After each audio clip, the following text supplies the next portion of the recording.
So welcome back to day 2, guys. Yeah, so we've just spent the night in the Ibis down in Paris, and yeah, sorry the footage. We stopped it off at the Hard Rocks. Basically, I just got massive blisters on my feet, so we didn't go. It was still about an hour's walk, so we ended up just coming home in the end, or back to the hotel. So yeah, we're just gonna pack up, get ready, and go now, and gonna get some breakfast in Paris, and then we're gonna make our way to Antwerp. So we'll probably see you somewhere around Antwerp, really, or getting into the car. So, what's your thoughts on Paris, Nashi? I love Paris, but Luke got blisters on blisters on blisters on blisters, so we had to miss the Eiffel Tower. But yeah, no, I love Paris. Yeah, no, it was good while we're here. Definitely, it was really, really good. But like I say, yeah, I had about 3 blisters already on a pre-existing blister on my foot, so yeah, it was pretty painful, but. Yeah, so that's all good. So yeah, we're going to pack up, get to the car now, and then we'll get some breakfast, and then we'll make our way down to Antwerp and try and get out of this crazy, crazy city. So yeah, we've got to try and make our way through all this, basically, somehow.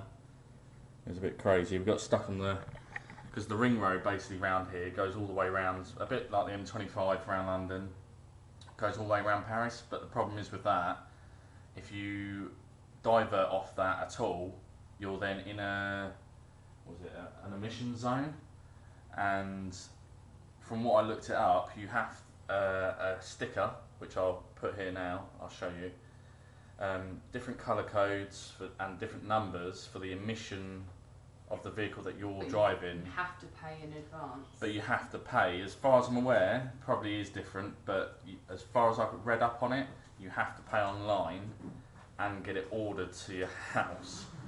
And this was like a day before we're going that I found this out, so obviously we couldn't do that, and then I can't drive through Paris, so we had to get taxis everywhere, which was a lot of money.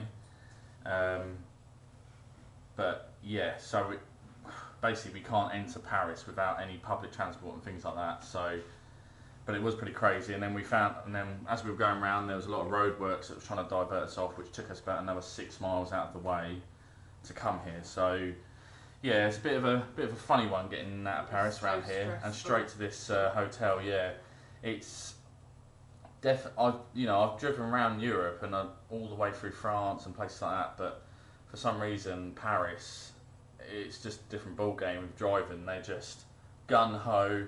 One guy, we saw this guy, didn't we, in a silver Peugeot 307, literally going from the fast lane, 3 lanes across, cut me up.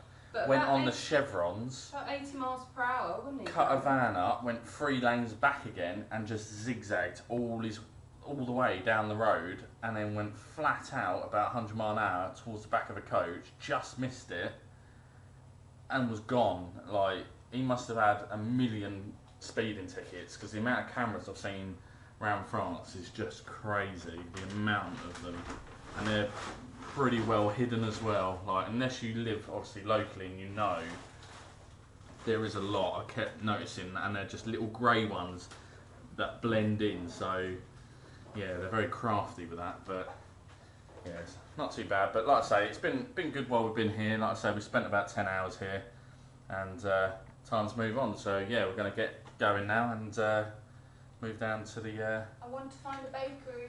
Yeah, we want to basically go find a bakery, go and get some nice breakfast, a traditional French breakfast if you like, and make our way to Belgium. So we're going to say goodbye to this room. It's been lovely having us, and we'll get going.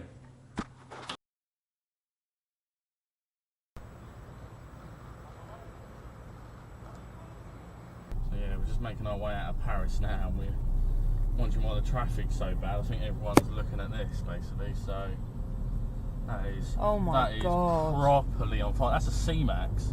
Okay guys, so after a long drive, it's now 3:30 in the afternoon and 230 miles after leaving Paris, we're now in Antwerp. So we've got the hotel there behind us, looks really nice. It's in a really remote location. It's in the Antwerp port. So it's about an hour away, or an hour's walk or so from the centre of Antwerp, but we're going to drive, so it's about 20 minutes, 8 miles.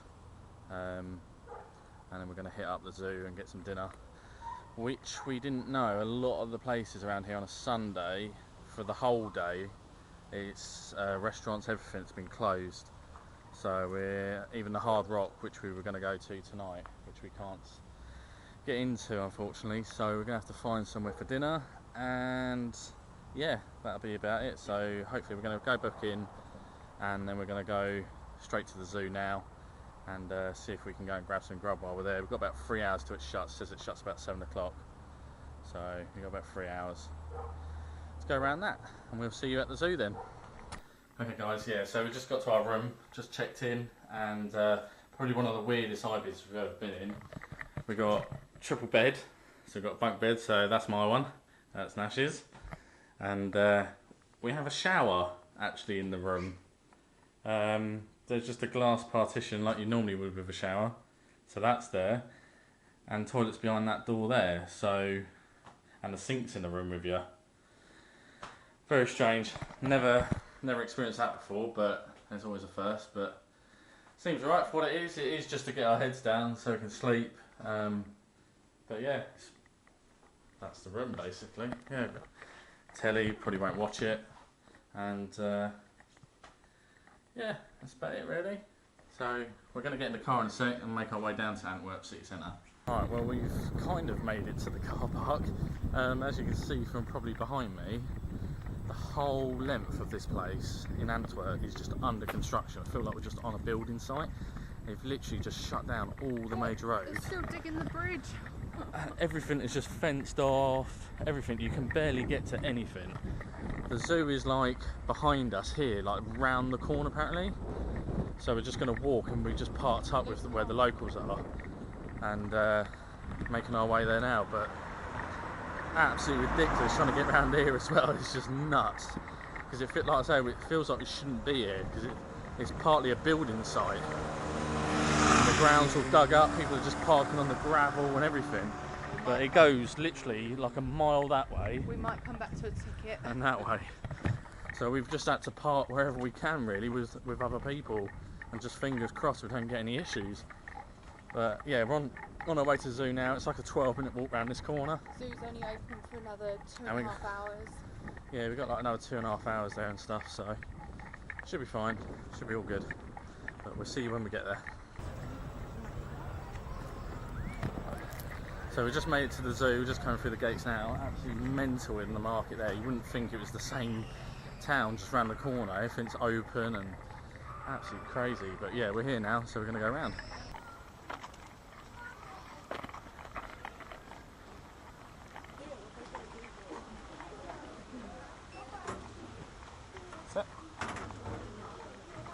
It's raining. What have we got? Right. We are here, we've just come in. We'll go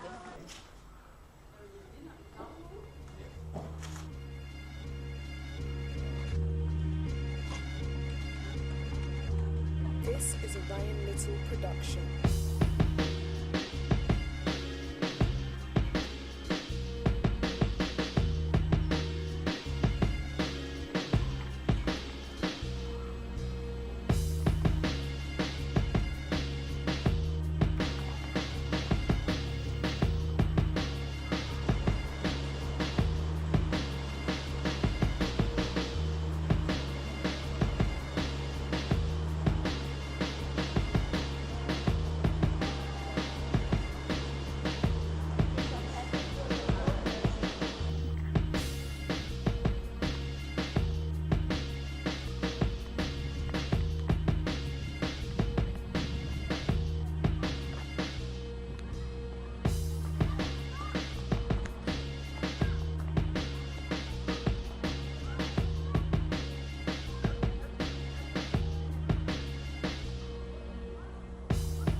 Right, there we go guys, so that's the zoo. So yeah, we've just been to the zoo, just come out now, and we're just going to go get something to eat now. So hopefully we can find somewhere nice.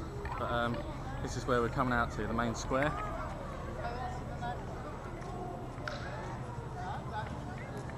So yeah, hopefully we can find something to eat, and hopefully the car hasn't been clamped or towed, because we were parked somewhere that was a little bit iffy, but should hopefully be okay for today.